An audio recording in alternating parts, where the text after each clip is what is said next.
chapter 2 of documenting the journey. We would do it a little bit different. Where we're doing this interview, I lived for 6 years. So my first question is, if you could change one thing about this business, what would it be?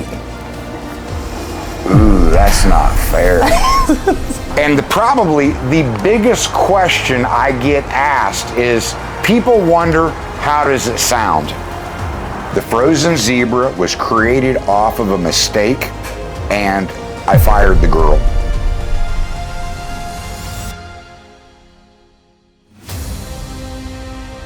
Hi, I'm Jason. I am the founder and creator of Coffee Junkies and Pizza Junkies.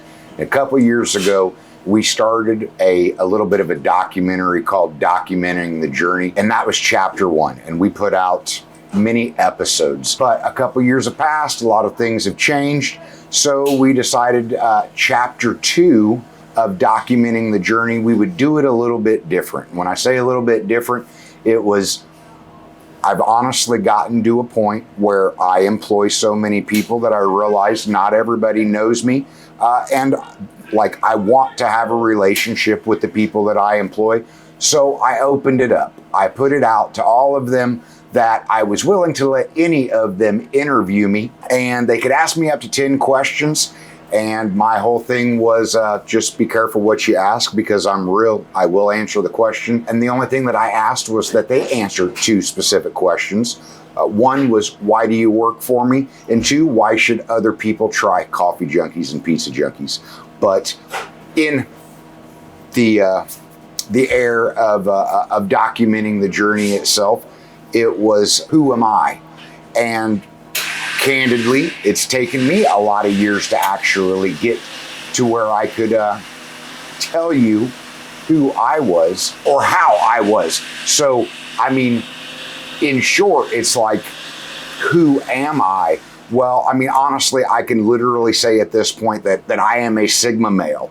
And that is to say that I value time more than anything else.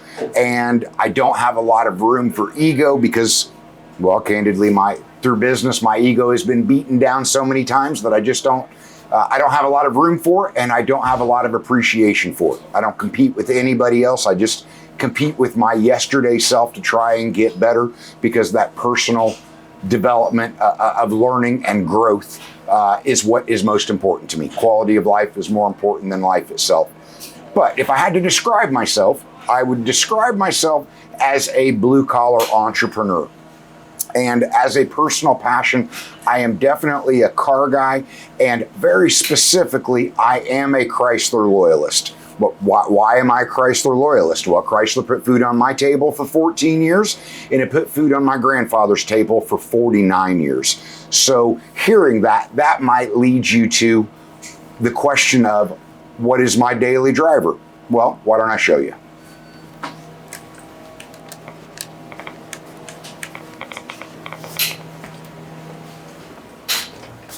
So every year or two, I decide what Chrysler I want to drive.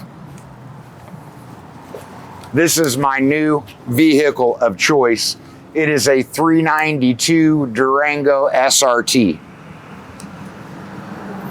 Obviously, I got to give it back because it's just a lease, but then that might lead you to, what is my favorite Chrysler?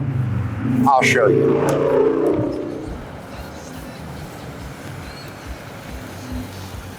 This is a 2014 John Varvatos 300C.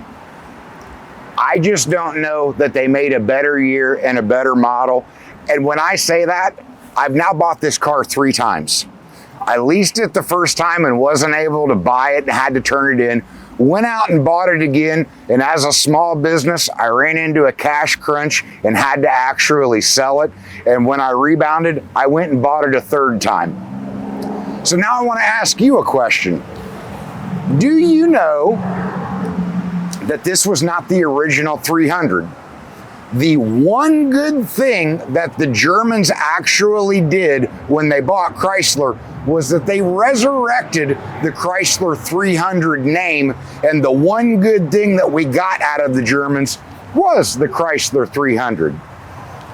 But I came across one of the original Chrysler 300s, and I just couldn't help myself. Come take a look. So this is a 1968 Chrysler 300. It is truly a land yacht. It came with a 440, and this is a beast of a vehicle.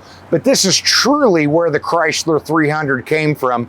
And when I came across it on Facebook Marketplace, I just couldn't help myself. And over the last 3 years, I've been doing piece by piece by piece to try and actually put it back together.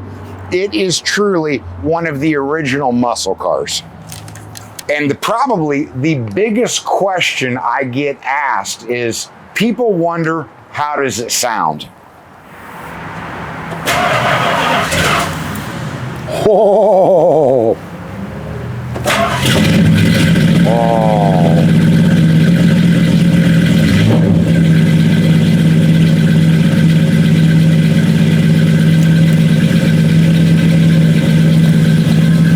What I haven't decided.